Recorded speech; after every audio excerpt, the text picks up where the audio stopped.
is San Francisco.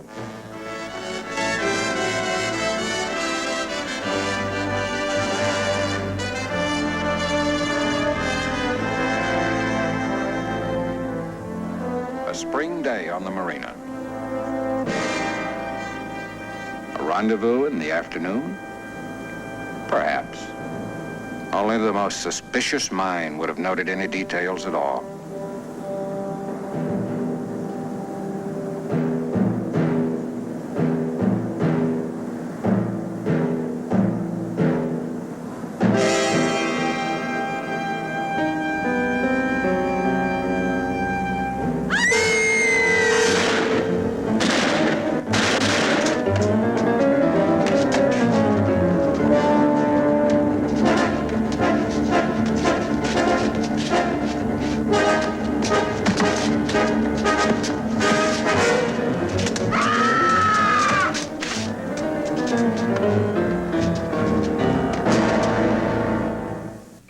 The golden age of television presents DeForest Kelley starring in 333 Montgomery with Joanna Barnes after these messages.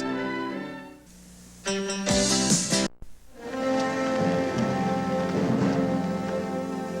all these years, you've never had a client on death row. Look, Master, why not keep it that way? I've also heard how important the Fremont are. It's an open and shut case. I've been told that too, my dear Captain Quincy. Look, Piper had been bothering E. Fremont for weeks, following her on the sidewalk, phone calls, nasty little letters. The nerve reaching out of his class like that. Well, now, don't tell me it doesn't happen. He had a thing about her. He went to her home, broke in. Without leaving a mark on the door. Well, he picked the lock or something. Or something. Now, knock it off, Jake. You don't have me on the stand. That's right. You're too good an officer to be giving me opinion when I'm asking for fact. According to E. Fremont, widow of victim Charles Fremont, suspect Frank Piper entered their home at approximately 2:40 April 7th and attempted to seize her while muttering lewd proposals.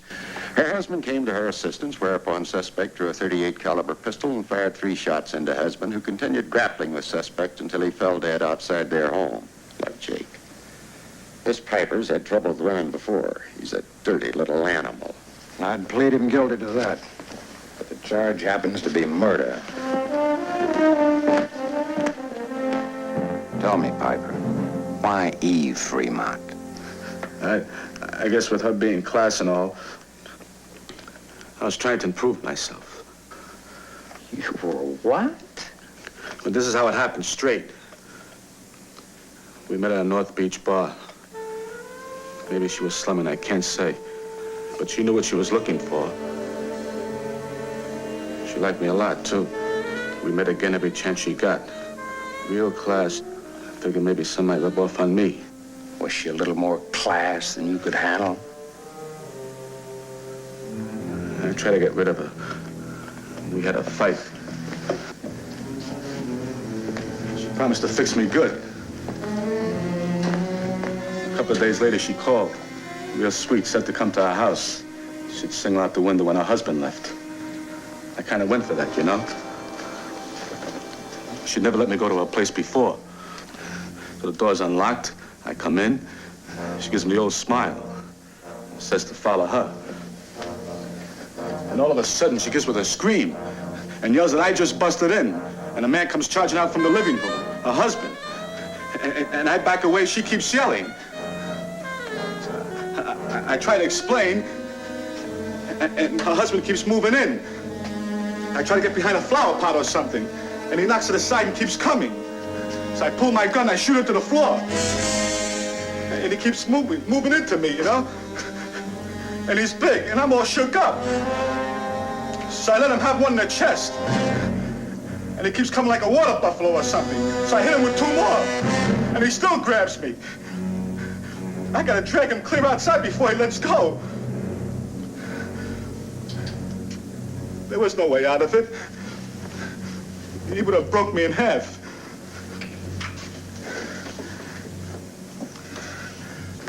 Four shots in all. The first into the floor. You're sure of that now? You fired 1 shot in the floor. If I cop out, I could maybe get life, huh? You can't deal, Piper. They want your hide.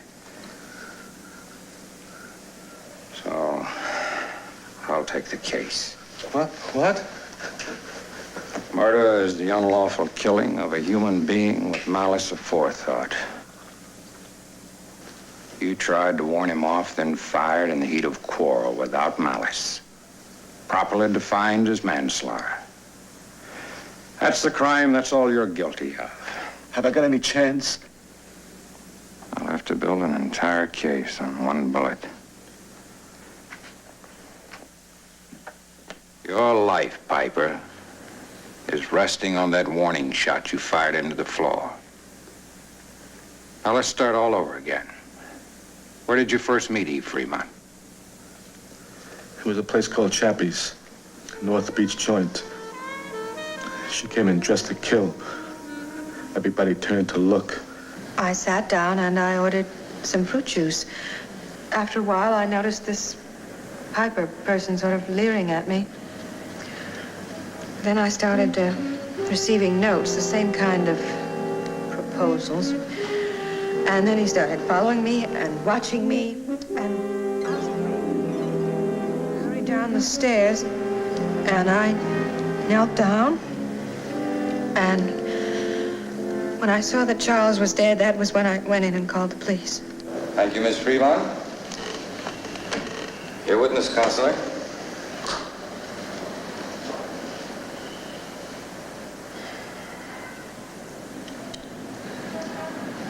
Mrs. Fremont, would it confuse you if I started at the end of your story and then worked backwards? No, not at all. I thought not.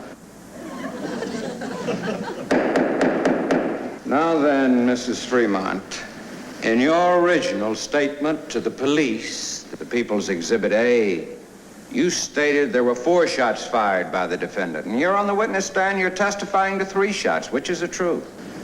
Well, I may have been a little confused that first day. Which is the truth?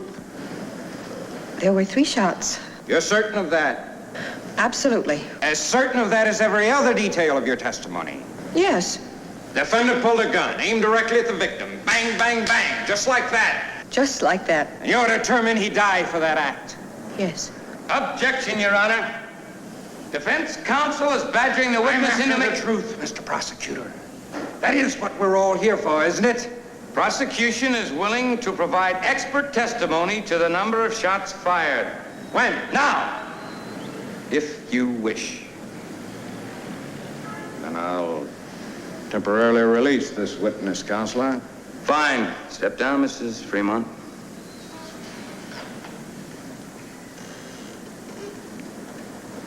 I call Captain George Quincy.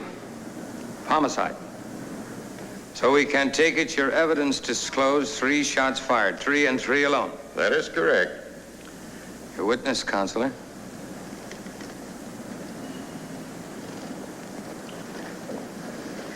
Frankly, I'm a little confused, Captain Quincy.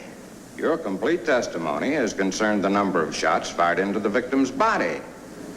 What about bullet holes in the room? You're referring to Piper's statement that he fired a warning shot? Yes, sir. Upon taking that statement, I personally checked the Fremont house inch by inch. There's absolutely no evidence that such a shot was ever fired. No evidence. That's correct.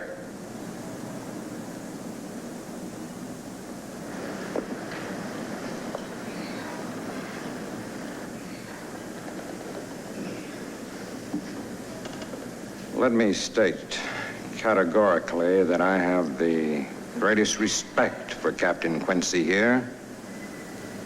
Both his professional ability and integrity.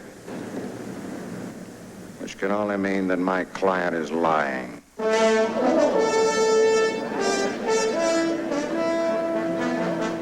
So I now ask for a reasonable continuance while I consider whether or not I wish to be relieved as defense counsel. Congratulating you, no doubt, on dropping Piper. You are, aren't you? A good legal secretary, Liz, believes nothing she sees and even less of what she hears. Look, Piper's not worth tearing yourself to pieces for. You know what he is. I know he's guilty of manslaughter, but not of murder. A small legal difference we measure in cubic feet of cyanide gas. But a man who would force himself on a decent, respectable woman. Did he? This is a report on Eve Fremont, your decent, respectable woman. 3 divorces.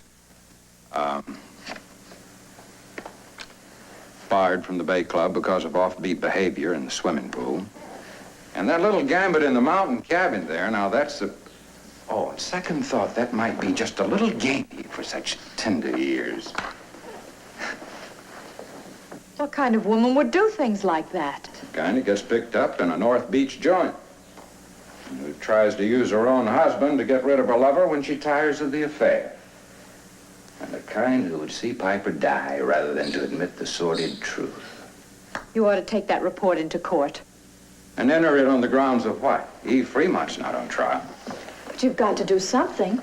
You stood up in court and practically convicted Piper, called him a liar. And focus the juror's attention on his only possible defense, that missing bullet. Now, if I can find it and have it in...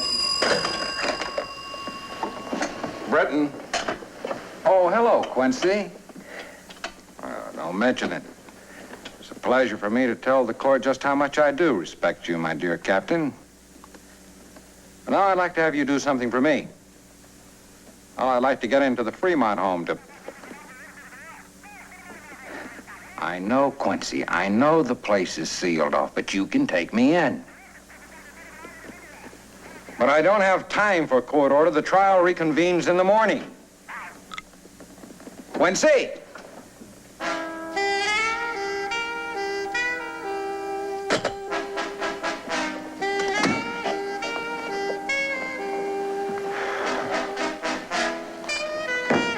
In case you're interested, the officer on duty at the Fremont home is Jimmy Collins. Jimmy Collins. Remember? The one you umpired Little League with last year. My dear Liz, do you think after being turned down by the captain that I would even be seen near the Fremont home? Be careful, you're not. Jake, please, now, this place is sealed off. I've got orders. If you think I'd plan to destroy evidence in here, throw me out. Oh, come on now. You know I'm not saying you'd do something like that. Well, then help me find the truth. Okay? Yeah. Fremont must have charged out of the living room here when he heard his wife scream. I'd guess Piper was standing about here when he first fired. You can see Fremont's bloodstains all over the floor. Yeah. Well, now, Piper said that he backed away first, and he got behind this flower pot. Yeah? Knocked off during the fight. You can see where it hit the baseboard here. Jake, there's absolutely no bullet holes in here. You're gonna waste a lot of your time. Yeah, well, we'll see. We'll see, okay?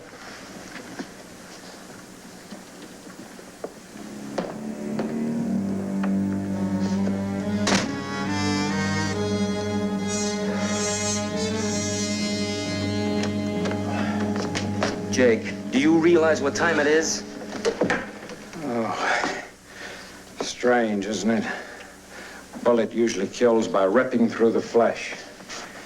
This one's gonna kill by not hitting anything at all, by disappearing. Well, will you disappear? My relief is due here any minute. There's just one logical answer, Jake. He lied to you. What's that? He lied. Oh. Oh, you said logic. I've been down on my hands and knees using muscle when I should have been using my brain. Come on, you're gonna help Jake, I'm begging you. You're gonna play Fremont. Now get in there. You're Charles Fremont. Now you're coming at me. Now come on. I'm surprised. I'm frightened. I'm backing up. I instinctively get an object between us, a flower pot. You shove it aside. It hits a wall board. I pull my gun. Fire a warning shot.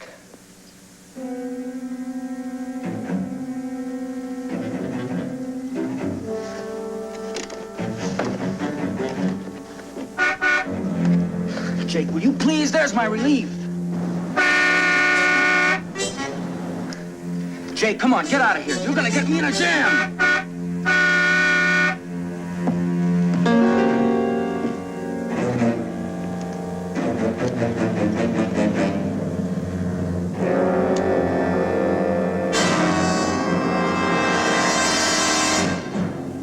did you say? I said I think I was wrong about you. I think you found that. Oh, thank you. I think you found that bullet hole in the floor, sitting in the rug, isn't it?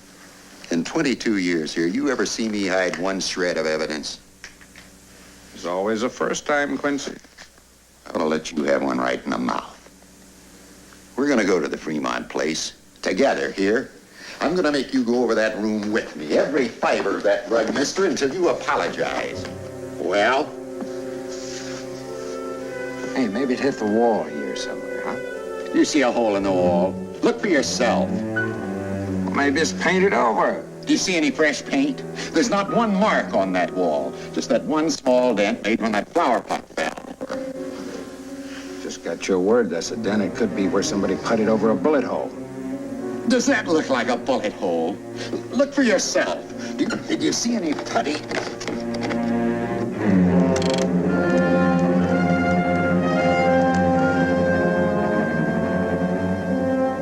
Piper's there. Got a knife.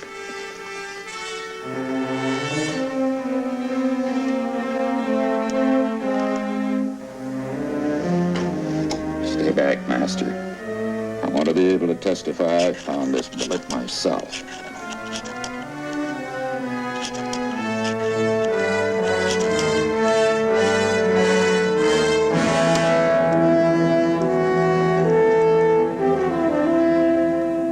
Lucky for you, I sealed off this scene, put a policeman outside. If you had ever wandered in here alone and found this slug, that jury had never believed in 1,000 years you hadn't planted it. This is the bullet fired by the defendant's gun. You heard Captain Quincy testify to that. Now, is there any doubt that this shot was fired as he backed away, surprised, in panic? Ladies and gentlemen of the jury, a man intent upon murder doesn't fire a warning shot. Now, what was Frank Piper's real intention there in the Fremont home?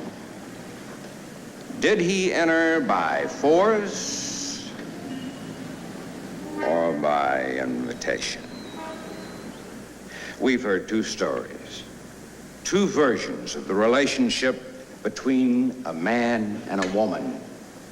Eve Fremont tells us that she was being bothered, being followed, suggestive phone calls, letters. But did she go to the police? She tells us she didn't. She testified that she assumed that he would tire of his efforts and see the futility of it. And the prosecutor, in his arguments, assures us that a woman of her position, her cool and assured beauty, would not consort with men of the streets. It would be unreasonable, he tells us. That man and that woman, well now, we buy that, don't we? This is an ordered world. Queens never consort with commoners. This is a logical world. Men of great wealth never steal from those less fortunate. And this is a reasonable world. Nations do not go out and wage a war under the banner of a Prince of Peace.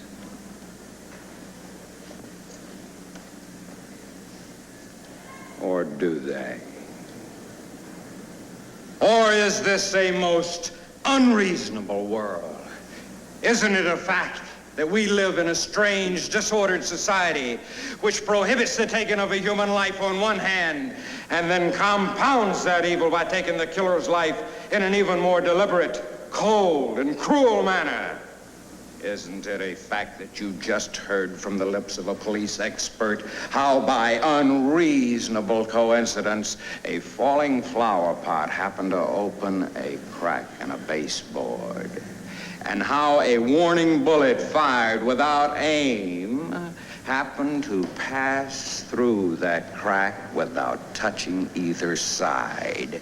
And then, during the struggle, by unreasonable coincidence, that crack was kicked closed. And now, You are being asked to find on a case to determine whether or not Frank Piper went there with malice in his heart, intending to kill.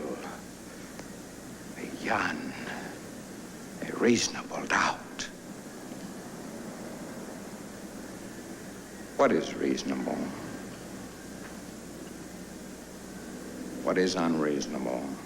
Did a man die because of an angry finger on a trigger, or did he die because of a beckoning finger in a window? Tell us by your verdict. Has the jury reached a verdict? We have, Your Honor. Please hand your verdict to the clerk.